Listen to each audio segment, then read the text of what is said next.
नमस्कार दोस्तों, स्वागत है आपको अपने इस YouTube चैनल में। दोस्तों, अमीन के कोर्स को आगे बढ़ाते हुए आज के वीडियो में हम जानेंगे जो खतियान क्या है और खतियान का निर्माण कब और कैसे होता है। दोस्तों, ये एक बहुत ही खास वीडियो है, कृपया वीडियो को पूरा देखिए। जब तक वीडियो को पूरा नहीं देखिएगा तब तक आपको अमानत का कोर्स पूरा समझ में नहीं आएगा। दोस्तों, साथ ही साथ अगर आप इस चैनल पे पहली बार हैं तो कृपया चैनल को सब्सक्राइब कर लीजिए ताकि इस चैनल पे जो भी वीडियो डाला जाए वो आप तक जल्द से जल्द पहुंचे। और दोस्तों, अगर आप इस वीडियो को फेसबुक के माध्यम से देख रहे हैं तो कृपया फेसबुक पेज को फॉलो कर लीजिए। हम अगर आईडी हमको हमारा नहीं जानते हैं तो आप लोग जाइए, फेसबुक पे जाइए और शशिकांत सिंह सर्च कीजिएगा तो उस पर आ जाएगा। वहां जाके आप लोग फॉलो कर लीजिए ताकि कुछ वीडियो आपको वहां से भी देखने को मिल जाए। चलिए दोस्तों, तो वीडियो को शुरू करते हैं। सबसे पहले जानते हैं जो खतियान क्या है। तो खतियान का दोस्तों परिभाषा है सरकार द्वारा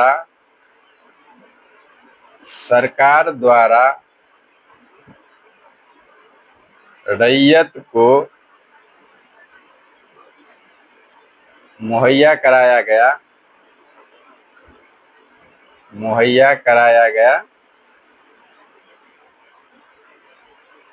जमीन का एक मूल दस्तावेज है। ठीक है, जमीन का एक मूल दस्तावेज। ये बात दोस्तों याद रखिएगा, इसको स्क्रीनशॉट ले लीजिए, इसको याद रखिएगा। जो खतियान क्या है, खतियान का कोई परिभाषा पूछेगा तो खतियान क्या है, तो इसका दोस्तों परिभाषा यही होता है जो सरकार द्वारा रैयत को मुहैया कराया गया एक जमीन का मूल दस्तावेज। यानी शॉर्ट भाषा में समझिए तो जमीन का जो सबसे महत्वपूर्ण या मेन पेपर होता है ये खतियान होता है। देखिए, खतियान का निर्माण कब होता है, तो खतियान का निर्माण दोस्तों सर्वे के समय होता है। जिस समय सर्वे होता है उसी समय खतियान का निर्माण होता है। अब कब और कैसे होता है इसके बारे में इस वीडियो में हम विशेष चर्चा करेंगे। तो वीडियो को बने रहें, वीडियो को छोड़िए मत। वीडियो अगर अच्छी लगे तो वीडियो को लाइक और शेयर करना न भूलिएगा। तो दोस्तों, इससे पीछे वाले वीडियो में हम देख चुके हैं जो सबसे पहला जो सर्वे का सबसे पहला पार्ट होता है। मान लीजिए इस तरह से एक नक्शा लिया, नक्शा बनाया, कोई सर्वेयर सबसे पहला आया किस बार में, इस तरह से पहले सरहदी लाइन फिक्स किया और उसके बाद दूसरा स्थिति में क्या हो जाता है, दूसरा चरण में जो मान लीजिए इस तरह से एक सरहदी लाइन बनाया और दूसरा स्थिति में क्या किया जाता है, जो ऐसे ऐसे करके नक्शा बना दिया। ठीक है, मान लीजिए हम अभी शॉर्ट में बना रहे हैं, नक्शा तो ऐसा बनता नहीं है, फिर भी आप लोग को समझाने के लिए हम बता रहे हैं। ठीक है, वीडियो बहुत ही दोस्तों खास है, पेपर संबंधित वीडियो है, वीडियो को बहुत ही खास है, वीडियो को गौर से देखिए। पिछले वीडियो में हम देख चुके हैं जो इस तरह का जो प्रोसेस होता है, पहले जो सरहदी लाइन बना के उस पर नक्शा बनाया जाता है, इसको हम लोग किस्तबार बोलते हैं। ठीक है, क्या बोलते हैं, किस्तबार। दूसरी चरण में क्या होता है, ये पहला पार्ट हो गया। दूसरे पार्ट में क्या होता है, खानापुरी। खानापुरी में सर्वेयर क्या करेगा, जैसे जो भी ये खेसरा है, जो भी ये नक्शा है, उसमें मान लीजिए इस तरह से एक नंबर डाल दिया। दोस्तों, ये जो नंबर लिखा जा रहा है ना, ये हिंदी में लिखा जा रहा है। अगर आप लोग को हिंदी नहीं समझ में आता होगा तो कमेंट कीजिएगा, हम इस पे भी एक वीडियो बना देंगे, क्योंकि खास करके बिहार में नापे का जो भी टॉपिक होता है वो पूरा हिंदी में ही लिखा रहता है। ठीक है, इस तरह से नंबर बैठा दिया। इस प्रोसेस को जो जिस जमीन में जिस नक्शा में जब खेसरा नंबर दिया जाता है, इस प्रोसेस को हम लोग बोलते हैं खानापुरी। तो पहला दोस्तों सबसे पहले किस्तबार में नक्शा बनाया जाता है, जो विभिन्न लाइन अलग अलग लाइन से होते हुए बहुत तरह से 12-13 तरह का लाइन बना के उसमें ये सब कुछ किया जाता है। वो लाइन के बारे में जानेंगे जब ये इस टॉपिक पे आएंगे ना, सर्वे कैसे होता है उसके विषय में जानेंगे, तब आपको सब एक एक लाइन नक्शा कैसे बनाया जाता है हम प्रॉपर आपको बना के भी दिखा देंगे। देखिए, अब तो ये हो गया जो ये सब किस पहला चरण में किस्तबार पूरा हो गया, नक्शा बन गया। दूसरा चरण में रैयत का कितना जमीन है वो जमीन के हिसाब से नक्शा काट के आपको नंबरिंग बैठा दिया गया। अब तीसरा चरण जो दोस्तों पूरा होता है, अब ये जमीन किसका है, कितना है, जमीन का किस्म क्या है, ये सब का एंट्री होता है आपको खतियान में। तो खतियान का देखिए निर्माण कैसे होता है, तो ये सबसे पहले निर्माण कब होता है, तो जिस टाइम सर्वे होता है उसी टाइम खतियान का निर्माण होता है, उससे पहले नहीं होता है। उससे पहले जब जमीन खरीद बिक्री होता है वो कैसे चेंज कुछ होता है, इसके बारे में जब इसका अगला पार्ट बनेगा, इसी वीडियो का अमानत कोर्स का अगला पार्ट बनेगा, आपको जमाबंदी के बारे में या रजिस्टर 2 के बारे में, तो उसके बारे में सब कुछ डिटेल बताया जाएगा। अब मान लीजिए ये एक मौजा है, ठीक है। अब इस पूरा मौजा में एक ही आदमी का तो सब जमीन है नहीं, एक ही जमीन एक ही किस्म का तो सब जमीन है नहीं, एक ही एक करके अलग अलग तो जमीन है नहीं। तो इसको जब सब मान लीजिए एक मौजा है, आपकी इधर एक मौजा, उसमें क्या एक ही रैयत का जमीन रहता है? नहीं रहता है, 5, 7, 8, 10 रैयत का जमीन रहता है। तो सबसे पहले जमीन का डिटेल लिखने के लिए एक रजिस्टर लिया जाता है। सबसे पहले एक रजिस्टर का यूज होता है, जो रजिस्टर 1 कहलाता है, ठीक है। क्या कहलाता है? रजिस्टर 1। अब इसमें मान लीजिए ये 9 खेसरा अ का है, उसके बाद मान लीजिए 13 खेसरा अ का है, उसके बाद मान लीजिए 15 खेसरा अ का है, और ये 22 खेसरा अ का है, ठीक है। तब इसमें जिस जमीन का जिस रजिस्टर में जो हर चीज एंट्री होता है, समझ रहे हैं ना बात को, जिस रजिस्टर में जमीन का हर एक चीज एंट्री होता है उसको हम लोग खतियान कहते हैं। एंट्री कैसे होता है? तो मान लीजिए सबसे पहले आप रजिस्टर में बनता है एक, इस तरह से रहेगा। यहाँ पे सबसे पहले उतना शॉर्ट से खतियान तो देखे होंगे, हम आपको बता दे रहे हैं। जो यहाँ पे होगा सबसे पहले रहता है, उसको छोड़िए, क्रम संख्या सबसे पहले ले लीजिए, उसके बाद खेसरा नंबर, उसके बाद खेसरा नंबर, उसके बाद रकबा, उसके बाद किस्म, जमीन का किस्म, ठीक है। उसके बाद रहता है लगान, उसके बाद एक और चीज रहता है स्थिति जमीन का कब्जा क्या, उतना हम बाद में जानेंगे। तो मान लीजिए देखिए, सबसे पहले इस पार्ट को, इसमें ये रजिस्टर 1 में हम पहला लिख रहे हैं, 1 नंबर लिख रहे हैं ना, तो यहाँ पे क्रम संख्या में हम 1 देंगे, ठीक है। अब उसके बाद देखिए यहाँ पे ऊपर ही लिखा रहता है रैयत का नाम, मौजा वगैरह ये सब लिखा रहता है, उसका पूरा एड्रेस। रैयत का नाम हम क्या लिए हैं? और इस तरह से लिखा रहता है रैयत का नाम। और अब सबसे पहले देखिए जो अ के पास कितना जमीन है, तो सबसे पहले अ के पास लिख लेंगे खेसरा नंबर 9, उसके बाद कितना है? 13, उसके बाद कितना है? 15, उसके बाद कितना है? 22, ठीक है। ये 4 खेसरा जो है रैयत और जो है उनका 4 खेसरा है, 9, 13, 15, 22। अब देखिए सबसे महत्वपूर्ण चीज जो हो जाता है इसमें रकबा होता है। मान लीजिए 9 खेसरा है, 9 खेसरा मान लीजिए आपको कितना है? 9 खेसरा मान लीजिए 18 धुर जमीन है, ठीक है। ये जो 9 खेसरा है यहाँ पे हम रफ में लिखते हैं, जो 18 धुर नक्शा से जब टैली किए तो 18 धुर जमीन है। अब दोस्तों 18 धुर को जब आप लोग 18 धुर को जब आप लोग डिसमल में तोड़िएगा, तो ये डिसमल सबका तो अलग अलग होता है, हम फिलहाल जहाँ से हैं वहाँ से बता रहे हैं। तो 18 भागा 4.587 बराबर देखिए 3.92 डिसमल आया। इसको डिसमल में तोड़ेंगे तो 3.92 डिसमल आएगा, ठीक। तो यहाँ पे जो रकबा में लिखेगा ना दोस्तों, 3.92 डिसमल नहीं लिखेगा, यहाँ पे लिखेगा 4 डिसमल। इसको समझिए बात को, 1 डिसमल बराबर, ये आप लोग के मन में बहुत सवाल होता होगा, जब डिसमल हमारा 4 है तो जमीन उतना ही होगा कि नहीं होगा। तो दोस्तों ये कोई जरूरी नहीं है, जो आपका जितना खतियान में जमीन है जितना डिसमल उतना डिसमल नक्शा पे होगा, क्योंकि खतियान चलता है डिसमल में। जैसे मान लीजिए 1 डिसमल बराबर 4.5 दूर होता है, तो आपका 1 दूर होगा तो भी, 2 दूर होगा तो भी, 3 दूर होगा तो भी, 4 दूर होगा तो भी कितना चलेगा? 1 ही डिसमल रहेगा, चाहे जमीन 1 दूर हो, 2 दूर हो, 3 दूर हो या 4 दूर हो, 1 ही डिसमल चलेगा। 2 दूर में 2 डिसमल में मोटा मोटी होता है 9, 2 डिसमल में होता है 9 दूर। तो अब समझिए 9 धूर में अगर 9 धूर जमीन से लेके 4.5 से आगे बढ़ा, 5 धूर, 6 धूर, 7 धूर, 8 धूर, 9 धूर, ये 9 धूर तक जो लिखा रहेगा तो आपका 2 ही डिसमल होगा।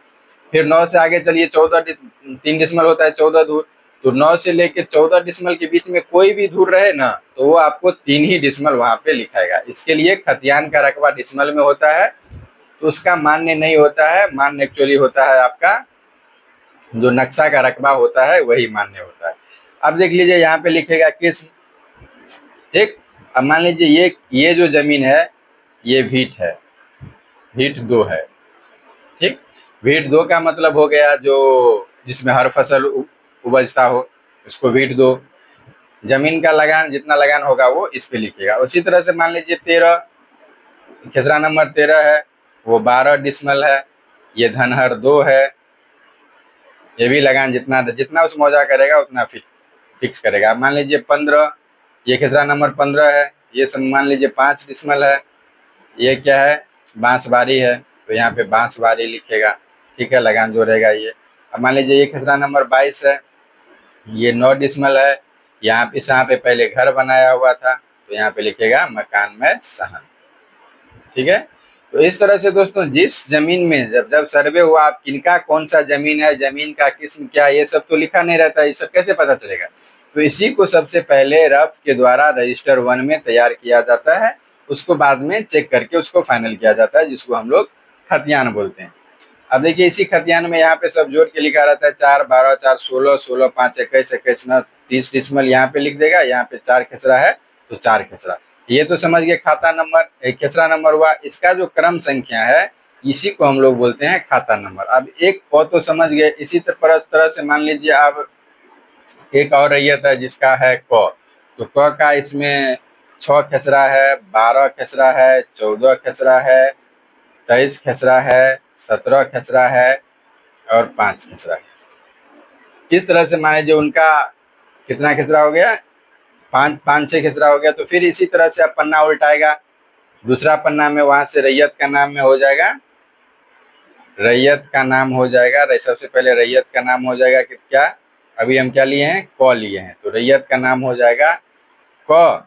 यहाँ पे मौजा का नाम होगा, ये सब दिया रहता है, मौजा का नाम, उसके बाद आपको थाना नंबर दिया रहता है, इसी तरह से बहुत चीज दिया रहता है। फिर इसी प्रकार से इनका भी जमीन का एंट्री करेगा, और इसको धीरे धीरे करते करते जितना भी जमीन उस मौजा में होगा, ये तो मान लीजिए हम 22 खेसरा लिए हैं, लेकिन क्या खतियान में 22 एक मौजा में 22 खेसरा तो नहीं होता है, एक मौजा में लगभग 200 250 300 इस तरह का बहुत सा खेसरा होता है। तो हर एक खेसरा, हर एक रैयत का, इसमें कोई मान लीजिए बिहार सरकार भी होगा, सर्वसाधारण भी होगा, कोई अनाबाद भी होगा, इसी तरह से बहुत सा जमीन होगा, तो सबका अलग अलग खाता खुला होगा, अलग अलग खाता लिखेगा, सब कुछ अलग अलग लिखेगा। तो जिस जिस रजिस्टर में इसको एंट्री किया जाता है उसको हम लोग रजिस्टर 1 कहते हैं। रजिस्टर 1 को फिर से संशोधन करके ही खतियान बनाया जाता है। मान लीजिए इसी में कोई जमीन अभी हम बांसबारी नहीं दिए, मकान में सन का अलग भी नंबर बना रहता है जो बस्ती में रहता है, तो जितना भी खेसरा है सबका, जो भी रैयत है उसमें हर एक रैयत का अलग अलग पूरा करके एक रजिस्टर तैयार करेगा, जिसको हम लोग रजिस्टर 1 कहते हैं। अब बाद में उसी रजिस्टर को फाइनल करके दोस्तों खतियान बनाया जाता है, ठीक है, और उसी खतियान के आधार पे लगान तय होता है। अब आपके मन में सवाल होगा, जो मान लीजिए क्या खतियान का भी चेंज होता है? तो दोस्तों इसका सीधा सा शॉर्ट अगले, ये तो इस वीडियो में नहीं बताना चाहिए, लेकिन हम आपको खतियान संबंधित है आपको बता रहे हैं। जो खतियान आज जैसे मान लीजिए अपने हम बिहार में बहुत से जिला में तो एक ही सर्वे हुआ है, बहुत से जिला में 2 सर्वे हुआ है, जहाँ हमारे इधर 2 सर्वे हुआ है। एक हुआ है कंडस्ट्रल सर्वे और दूसरा हुआ है रिविजनल सर्वे। तो 2 खतियान है। अब मान लीजिए रिविजनल, कंडस्ट्रल सर्वे छोड़ दीजिए, वो बहुत पुराना है। रिविजनल सर्वे में मान लीजिए रिविजनल सर्वे में क के पास इतना जमीन था, इसमें से ये मान लीजिए एक 13 बेच दिया, ये खेसरा इन्होंने बेच दिया, ठीक है। तो ये जब ये खेसरा तो इन्होंने बेच दिया, लेकिन जब तक दोबारा सर्वे नहीं हुआ है तब तक आप अगर खतियान खोलिएगा या नेट से खतियान निकालिएगा, खतियान देखिएगा, तो ये जमीन का रिकॉर्ड प ही के नाम से होगा। अब आपके मन में सवाल होगा, जो अगर ये जमीन खतियान चेंज नहीं हुआ तो फिर मालिकाना हक कैसे प्राप्त होगा? तो दोस्तों एक केवाला द्वारा एक पेपर होता है, उसके बाद साथ ही साथ जो गवर्नमेंट का रेंट वेरिफिकेशन होता है उसके लिए इसके बाद एक रजिस्टर 2 बनाया जाता है, जिसको हम लोग जमाबंदी पंजी कहते हैं। इसके बारे में अगला वीडियो में हम जानेंगे, लेकिन कुछ बातें समझ लीजिए। जो रजिस्टर 2, रजिस्टर 1 ये खतियान हुआ, ये मूल दस्तावेज हुआ, इसको तो छेड़छाड़ करेगा नहीं गवर्नमेंट, क्योंकि जो मूल दस्तावेज है उसको ले जाके सेव करके रख देता है।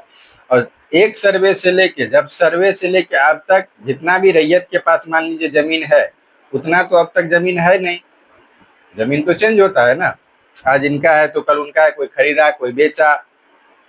तो इस खरीद बिक्री का मान लीजिए ये बेच दिए, ठीक है, अब खतियान पे इनके नाम से है, तो इनका जो रसीद है, जो जमीन का जो रेंट जो भरते हैं, रसीद कटाते हैं, तो इन्हीं को कटाना होगा ना, जब तक खतियान चेंज नहीं होगा। लेकिन ऐसा नहीं है, इसको हेर फेर करने के लिए, फेर बदल करने के लिए, मान लीजिए जितना जमीन कोई खरीदा, जितना जमीन कोई बेचा, तो उसको हम लोग क्या सरकार क्या करता है, जो रजिस्टर 2 के मदद से रेंट वेरिफिकेशन करता है, जिसका प्रोसेस आप लोग जानते भी होंगे, जो दाखिल और खारिज बोलता है, बोलचाल के भाषा में दाखिल खारिज। दाखिल खारिज मान लीजिए ये अ है, ठीक है, ये अ व्यक्ति है, अ व्यक्ति ने क्या किया, अ व्यक्ति ने क्या किया, ब को 2 कट्ठा जमीन, यानी मान लीजिए एक ही डिसमल समझिए, 1 डिसमल जमीन अ बेचा, ठीक है, और इनसे क्या हुआ, जो ब खरीदा।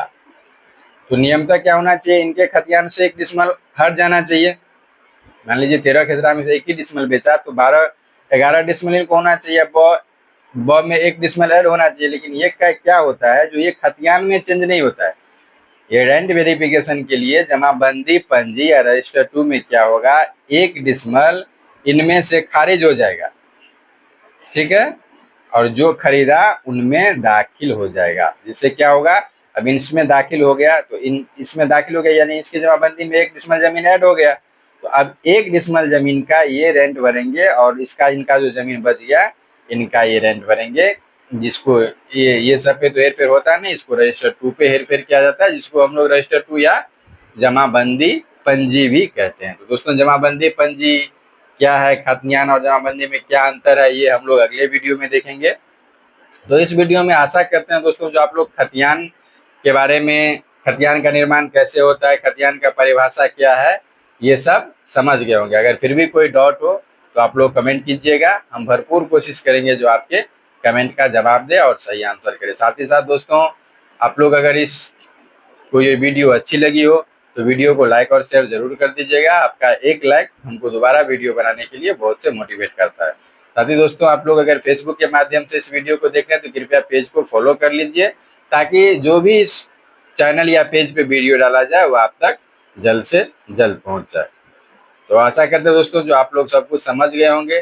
तो मिलते हैं फिर कल एक नए वीडियो के साथ में। कल का टॉपिक, आज शुक्रवार है तो कल हो जाएगा शनिवार, तो कल का वीडियो होगा आपको शनिवार रविवार नहीं, ये जमाबंदी वाला वीडियो आपको मंडे को मिलेगा, और शनिवार और रविवार 2 वीडियो आप लोग के कमेंट का आधार पे है। एक भाई एक 2 कमेंट हम सोचे हैं, जो एक वीडियो बनेगा आपको डाला काट क्या होता है, वो आपको कल सुबह में मिल जाएगा, और उसके बाद दूसरा जो वीडियो बनेगा वो वीडियो बनेगा आपका क्या बोलते हैं, जो सरहदी जमीन को, यानी 2 मौजा के जमीन, यानी मान लीजिए सीमान एक ये नक्शा है, फिर इसके बगल में भी एक नक्शा होगा, मौजा होगा, तो इस जमीन को हम नापी कैसे करें, इसके बारे में पूरा डिटेल पूर्वक जानेंगे। उसके बाद और बहुत सारे भाई का कमेंट है, तो धीरे धीरे बीच बीच में 1-2 कमेंट करके हम हर चीज का, हर टॉपिक पर वीडियो बनाते जाएंगे, ताकि आप लोग को समझने में और हर चीज में आसानी हो। दोस्तों, साथ ही साथ अमानत का जो कोर्स है उसको हमको रेगुलर लेके चलना ही है, और हर एक छोटे छोटे टॉपिक पे वीडियो बना रहे हैं, ताकि आपको समझने में कोई दिक्कत ना हो। देख लीजिएगा आप लोग, जो भी जिस चैनल पे अमानत का कोर्स का लगातार वीडियो देख रहे हैं, समझ रहे हैं, वो ये कोर्स खत्म होते होते ऐसा कोई टॉपिक नहीं बचेगा जिसमें उनको कहीं पे कोई पे परेशानी हो। साथ ही दोस्तों, हम वीडियो बना रहे हैं, अगर अमानत कोर्स पे लगे जो कोई ऐसा टॉपिक हम लाइन से छूट रहे हैं तो आप लोग कमेंट जरूर कीजिएगा। आपके कमेंट का भी हमें बहुत से बेसब्री से इंतजार रहता है। तो आज का वीडियो दोस्तों यहीं पे समाप्त करते हैं, मिलते हैं फिर कल एक नए वीडियो के साथ में। तब तक के लिए जय हिंद, जय भारत।